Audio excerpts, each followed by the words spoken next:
बृहस्पतिवार को जन्म लेने के कारण इस बच्चे का नाम बिरसा रखा गया।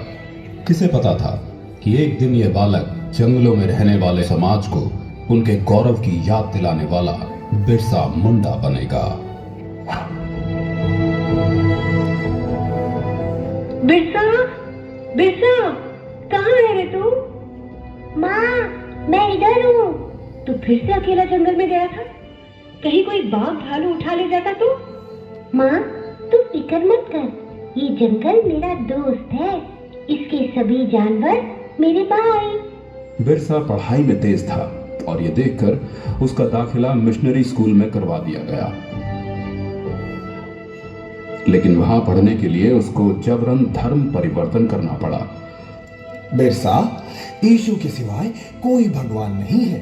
बिरसा, ईसाई धर्म का पालन करने से ही तुम्हारा उद्धार होगा, वरना बाकी वनवासियों की तरह जाहिल के जाहिल रह जाओगे।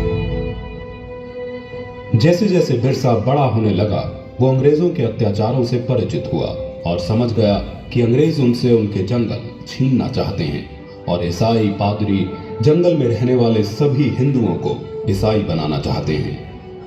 आपको हमारी मदद करनी होगी ताकि हम जबरन सभी आदिवासियों को ईसाई बना सकें। ये सब देख बिरसा ने ईसाई धर्म को त्याग दिया। हम आदिकाल से इन जंगलों में वास करते आए हैं। ये जंगल हमारे हैं। धर्म परिवर्तित करके अंग्रेज हमसे हमारे जंगल नहीं छीन सकते। भाइयों, अंग्रेजों के सामने मत झुको, आत्मसम्मान के लिए खड़े हो। बिरसा के अनुयायी गांव-गांव में जाकर बिरसा की इस शिक्षा का प्रचार करने लगे।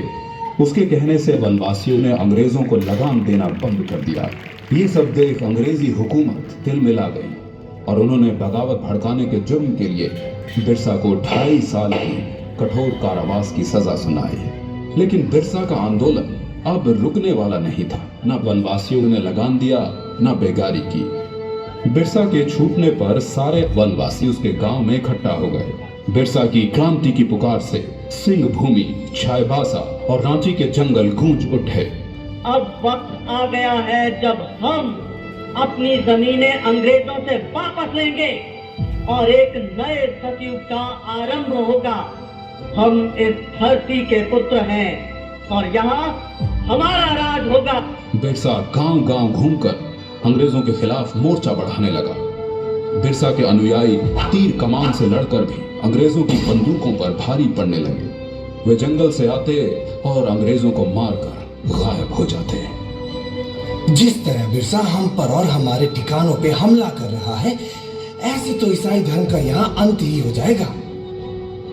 बिरसा वनवासियों को ईसाई बनने नहीं देगा।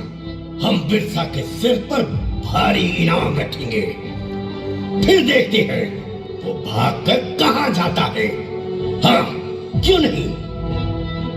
रुपयों के लालच से भी किसी वनवासी ने बिरसा से गद्दारी नहीं की और अंग्रेजों को एक के बाद एक हार का सामना करना पड़ा। एक बार जंगल में खाना बनाने के धुएं से अंग्रेजों को बिरसा के ठिकाने का पता चल गया। सभी वनवासी सरदार बिरसा समेत पकड़े गए और उन्हें सख्त कारागार में डाल दिया गया। बिरसा की कमर और पैरों में लोहे की बेड़ियां डाल उसे एक छोटी सी कोठरी में बंद कर दिया गया। अंग्रेजों ने उसके खाने में आर्सेनिक नाम का जहर डालकर उसे मरवा डाला और दुनिया को ये बताया कि वो हैजे से मर गया। मात्र 25 वर्ष की आयु में बिरसा अपने धर्म और देश की रक्षा के लिए शहीद हो गया। 25 साल में इतना कुछ करने वाला कोई आम इंसान नहीं हो सकता और यही कारण है कि बिरसा मुंडा को भगवान का अवतार माना जाता है।